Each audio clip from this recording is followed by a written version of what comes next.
Okay, I've been asked to show how to line up the oil pump drive assembly for removal and assembly, to put it back in without using a Sharpie.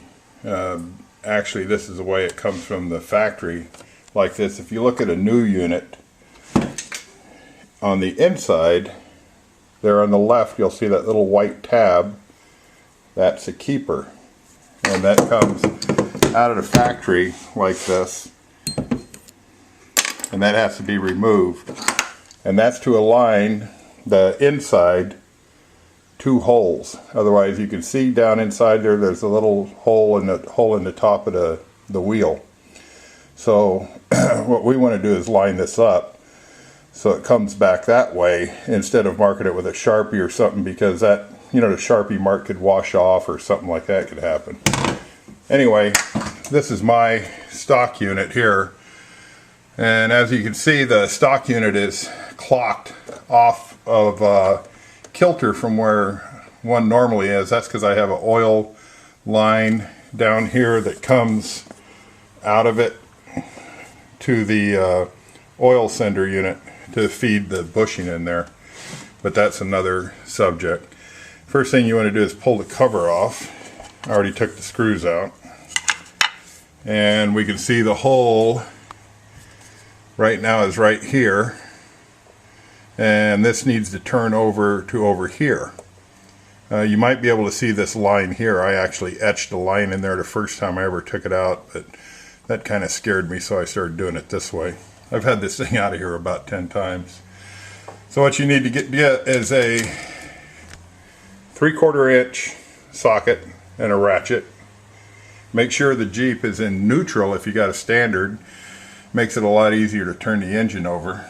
And down here in front, the pulley, you can see it down there. You could actually see the nut. If you look, we're going to turn that, and we're going to turn it clockwise like the engine runs. Otherwise, we're turning it, tightening it with the wrench.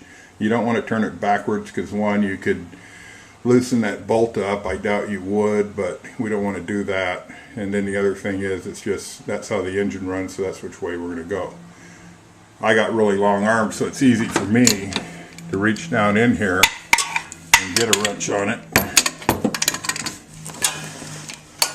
And you don't have to worry about the fan, because the fan free spins. So whenever you turn the engine over, like I'm doing here right now, you just take a little bit at a time, and you can look down here and you'll see that turning now.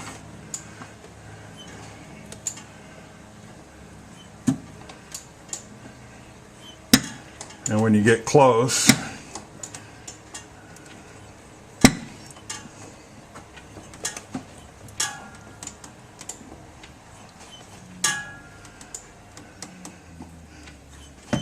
you could just eyeball it and look down and see that the holes are lined up now.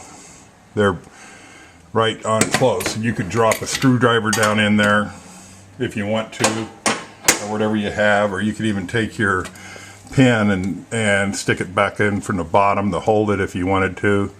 But once you get it in there, you're good. Now these have a little free play in them, so kind of make sure that it's in the center, and good to go. Now you can pull that screw out, pull the oil pump drive assembly out of there, do whatever you got to do, and when you put it in, as long as those holes are lined up, everything's good. This thing could be turned over here, it could be, wherever it can go. It doesn't really matter as long as those holes are lined up. This is what they call clocking, wherever this thing is at. But as long as the holes are lined up, you're good to go. Alrighty.